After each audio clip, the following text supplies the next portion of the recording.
Bobby in Pika, dobra sta prijatelja, vedno le naprej na zelene travnike. Bobby in Pika, ko posije sonce, vesela in smeje, odhitita v gori. Bobby in Pika, dobra sta prijatelja. Čmrlka. Bobby, Pika in Baltazar so se zgodaj zjutraj odpravili na travnik. Hoteli so preizkusiti novo padalo, ki ga je naredil mali Trot, a nekdo je bil že na travniku. Majhna čmrlka je pobirala bezgove cvetove in pela veselo pesmico. Poletje je tukaj in bezeg cveti. Baltazar jo je pozdravil prvi. Lep pozdrav, mala čmrlka, jaz sem Trot Baltazar. To sta polž Bobby in Pika Polonica Pika. Kdo si pa ti? Ime mi je Beti. Vračam se domov po dolgem potovanju in sem se odločila, da se bom ustavila za počitek na tem travniku. Mi pa se odpravljamo preizkusiti novo padalo. Želiš iti z nami? Je vprašal Baltazar. Z veseljem. Baltazar in Beti sta skočila prva in vsi drugi so preizkušali padalo. Igrali so se dolgo v noč. Ali bi prišla k nam tudi jutri? Je mali Trot navdušeno vprašal. Ne, žal ne morem. Jutri zjutraj moram zgodaj vstati. Moj dom je daleč stran od tukaj in še vedno imam dolgo pot pred sabo. In tako so se Bobby, Pika in Baltazar poslovili od Beti. Baltazar je bil proti domu videti tako žalosten, da ga je Pika končno vprašala. Kaj je narobe? Baltazar je zaljubljen, se je zasmejal Bobby. Bobby, ne posmehuj se mu, se je Pika razjezila na svojega prijatelja. Veš kaj, Baltazar, vprašaj Beti, ali bi jo ostala tukaj. V našem gozdu ji lahko zgradimo hiško. To je odlična ideja. Zgodaj zjutraj se bom odpravil na travnik ter jo povabil, naj ostane tukaj. Baltazar, Pika in Bobby so naslednje jutro zelo zgodaj vstali. Pohiteli so na travnik, da bi se pogovorili z Beti. A žal so bili prepozni. Majhna čmrlka je že odšla. Edina stvar, ki so jo našli, je bilo poslovilno pismo, ki ga je pustila pritrjenega na drevesu za svoje prijatelje. Baltazar se je usedel na travo ter začel jokati. Tokrat se Bobby ni smejal. Pojdimo za njo, je rekel mali polž. Prepričan sem, da jo lahko ujamemo. Bobby, ti si počasen polž. Nikoli ne bomo ujeli Beti s takšno hitrostjo, je zastokal Baltazar. Bobby se je že skoraj odzval na želitev, ko je izza grmovja stopil jež. Mogoče lahko jaz pomagam. V resnici niti jaz nisem tako hiter, a sem vsaj hitrejši od njega. Baltazarju in njegovim prijateljem je bila zamisel všeč. Iz kostanjeve lupine so sestavili majhno kočijo in privezali vrvice na ježeve bodice. Ježeva kočija je bila pripravljena za potovanje. Spočimo si malo, predlagala Pika, ko se je stemnilo. Nadaljevali bomo pot jutri zjutraj. Baltazar je začel spet jokati. Nikoli je ne bomo našli. Nekaj sladkega voham, to je bezeg, je vzkliknil Bobby. Bezeg? Se je začudila Pika. Pridite, razglejmo se naokoli. In tam je Baltazar zagledal Beti. Rekel je, ali bi živela z nami v gozdu, zgradili bi ti majhno hiško, kakršno si želiš, ne bi ti bilo treba leteti tako daleč do svojega oddaljenega doma. Zelo bi bili veseli, če bi ostala z nami. Da, res je, zelo bi bili veseli, sta prikimala Bobby in Pika. Hvala vam, z veseljem bi ostala z vami, je odvrnila Beti. Bila je ganjena. Vso pot sem ste prišli, da ste me našli. To je tako lepo od vas. Usedli so se v ježevo kočijo ter se odpravili nazaj na travnik. Delati so začeli že naslednji dan. Za Beti so zgradili zelo lepo hiško blizu bezgovega polja. Ko je bila hiška za čmrlko pripravljena, so imeli veliko praznovanje. Povabljeni so bili vsi prebivalci gozda. Pozno v noč so plesali ter veselo praznovali.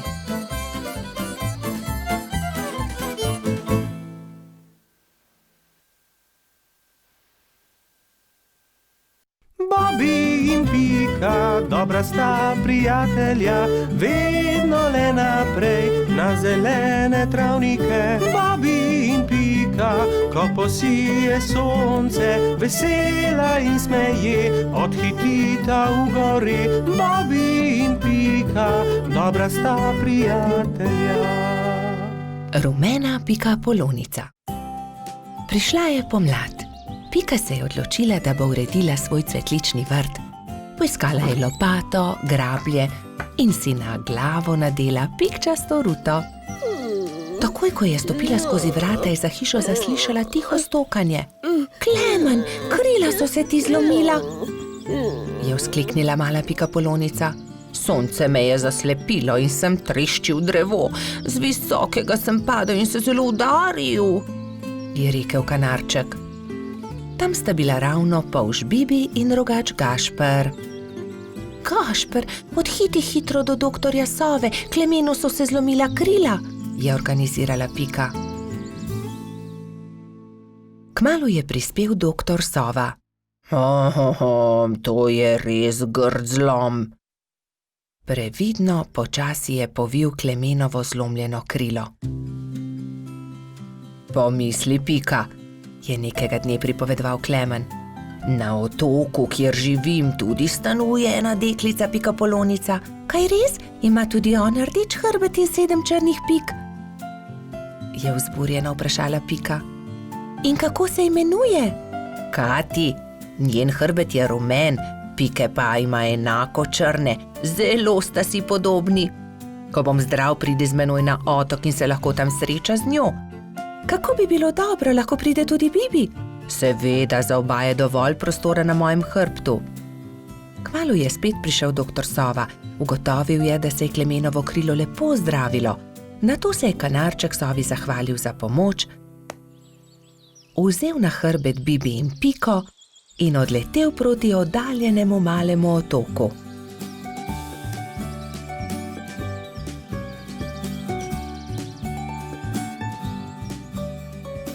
Kmalu se je prikazalo veliko jezero in v sredini majhen otoček. Vidite, letimo na ta otok, tam na vrhu najvišjega drevesa je moje gnezdo. Primite se močno, pristajamo. Klemen je previdno pristal, Bibi in Pika pa sta skočila z njegovega hrbta. Takrat so zaslišali glasno smejanje. Ne morete me ujeti, je žuželka v oranžni obleki zakričala majhni bolhi, ki je tekla po njenih stopinjah. Pazi, je vzkliknila Pika, žuželka pa je priletela naravnost vanjo. Oprosti mi, nisem te hotela zbiti, moje ime je Kati, kdo pa ste vi? Wow, ti si Kati, ravno tebe smo iskali. Jaz sem Pika in oddaleč sem prišla, da bi srečala sorodnico pikapolonico. Sorodnica pikapolonica, se je začudila Kati. Ja, poglej, moj hrbet je pikčast kot tvoj, le druge barve je. Wow, se je navdušila rumena pikapolonica. Pridite, pokazala vam bom hiško, je rekla Kati. Takoj, ko sta zagledala Katino hišo, sta se Bibi in Pika začela zelo smejati. Moja hiša je enaka, le da je rdeča. Bibi, Pika in Kati so se sprehodili po malem otoku. Tam je gost iglavcev, zraven mali potok, tudi most smo zgradili čezenj, je ponosno pripovedovala Kati. In kaj je to sredi travnika? Je vprašal Bibi, kot da bi bil tobogan. Res je, to je zvončkov tobogan, pridite, vam pokažem. Lahko zdrsnemo dol?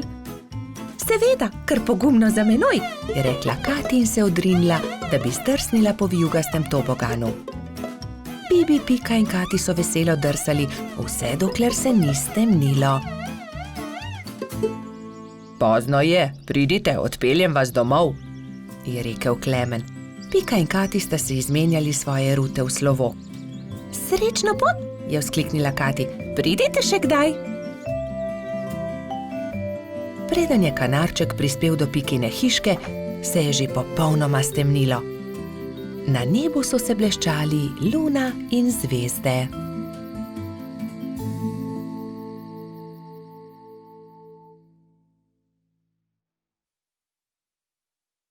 Bobby in Pika, dobra sta prijatelja, vedno le naprej na zelene travnike. Bobby in Pika, ko posije sonce, vesela in smeje, odhitita v gori. Bobby in Pika, dobra sta prijatelja. Vodni polž. Bibi, Pika, Rozi in Baltazar so skupaj posedali na travniku. Če bi le tudi jaz imel takšne sorodnike, enega daljnega polžjega sorodnika, je vzkliknil Bibi. Saj ti imaš sorodnike, Bibi? Vodni polž je tudi polž, je rekla metuljčica Rozi. Res? Je veselo poskočil Bibi. In kje lahko srečam vodnega polža? Nikjer, je zdrdral Baltazar. Mislim, da vodni polž sploh ne obstaja. Pa vendar obstaja, se je razjezila Rozi. In tudi vem, kje živi. Tam, za smrekovim gozdom je okroglo jezero in na dnu njegova hiška. To je neumnost, je zdrdral Trot. Najbolje bo, da gremo vsi do obale okroglega jezera, je predlagala Pika. Pridite, vas bom jaz peljal, se je nepričakovano oglasil Jež Samo. Do večera bomo tam. Hurra! Je vzkliknil Bibi. Prinesel bom kisikove jeklenke, da se bomo lahko potopili na dno jezera. Nato so Bibi, Pika, Rozi in Baltazar skočili na ježjo kočijo in se odpeljali do okroglega jezera. Pozno zvečer je že bilo, ko so zagledali jezero. Pazite, kočija, je zakričal Trot, vendar je bilo takrat že prepozno. Mala kočija je že zdrsnila naravnost v jezero.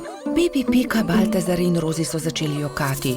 Ni problema, naspite se in jutri se boste potopili na dno jezera. Zagotovo boste zagledali kočijo, jih je tolažil Samo.